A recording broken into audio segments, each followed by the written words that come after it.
Let's talk about the migrant of the day, because it's time to do that. Greek migrant Sally Dragodi has been allowed to stay in his country after a generous judge ruled that his removal would breach his human rights because he's a convicted drug dealer, but COVID apparently made him poorer. So he had to become a drug dealer in order to actually keep himself above, the poverty line. He's a cannabis dealer, spared deportation after claiming he only committed the crime because he ran out of money during the COVID pandemic.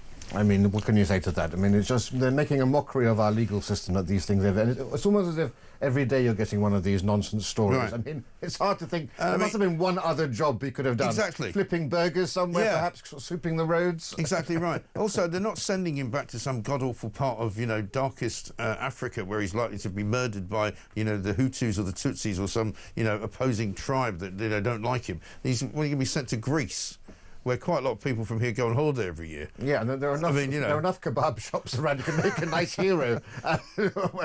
It's absolutely and utterly extraordinary. Meanwhile, we hear that despite all of the thousands of people that have come here this year on the small boats, the great big crackdown on stopping the boats has only managed to actually convict 5 people who are piloting these boats. There we go, 5 people. What I've never understood is if somebody brings this boat into the shores of this country, or indeed they get picked up in the middle of the channel, surely the person who's driving the boat is the person that you arrest. I mean, I know they all get arrested, but they all get distributed around the country.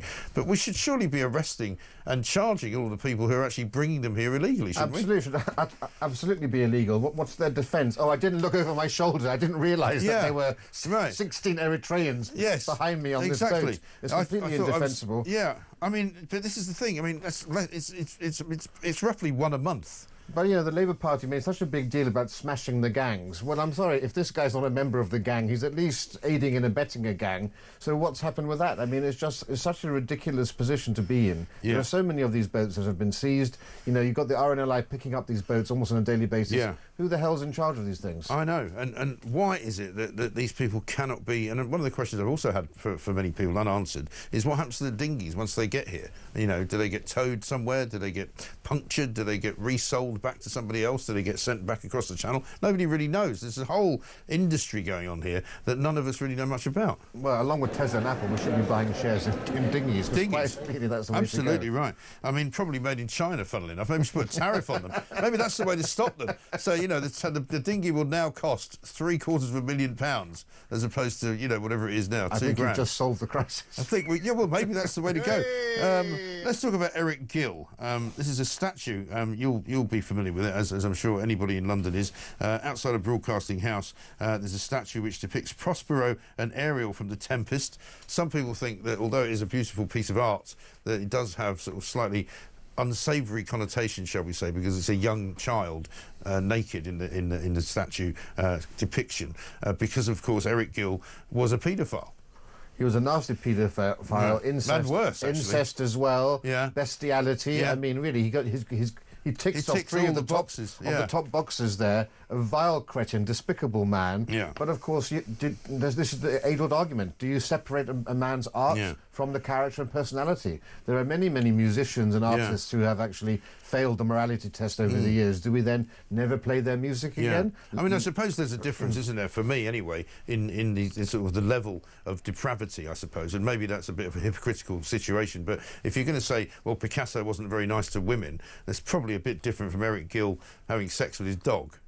Yeah, well, maybe. I mean, I don't know whether it does affect the ability to produce great art and artwork.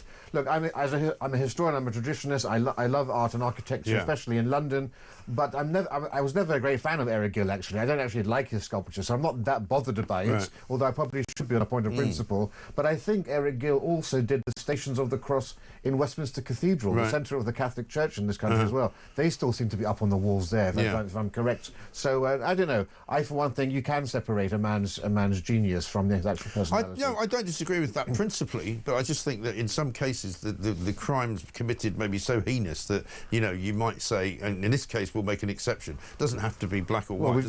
We just had a big slavery audit, right? Where we've seen all these things coming down because of alleged links to slavery and so forth. Do we want to have another audit where we go back through centuries and say, this chap perhaps was guilty of paedophilia or this, therefore let's remove his portrait? I think it's hugely contentious. Yeah, interesting. And a lot of time has gone past. If this chap was still alive, it would be another issue altogether. Yeah, I guess so. I mean, basically, the BBC unveiled the statue yesterday. It had been sort of covered up because somebody had attacked it with a hammer.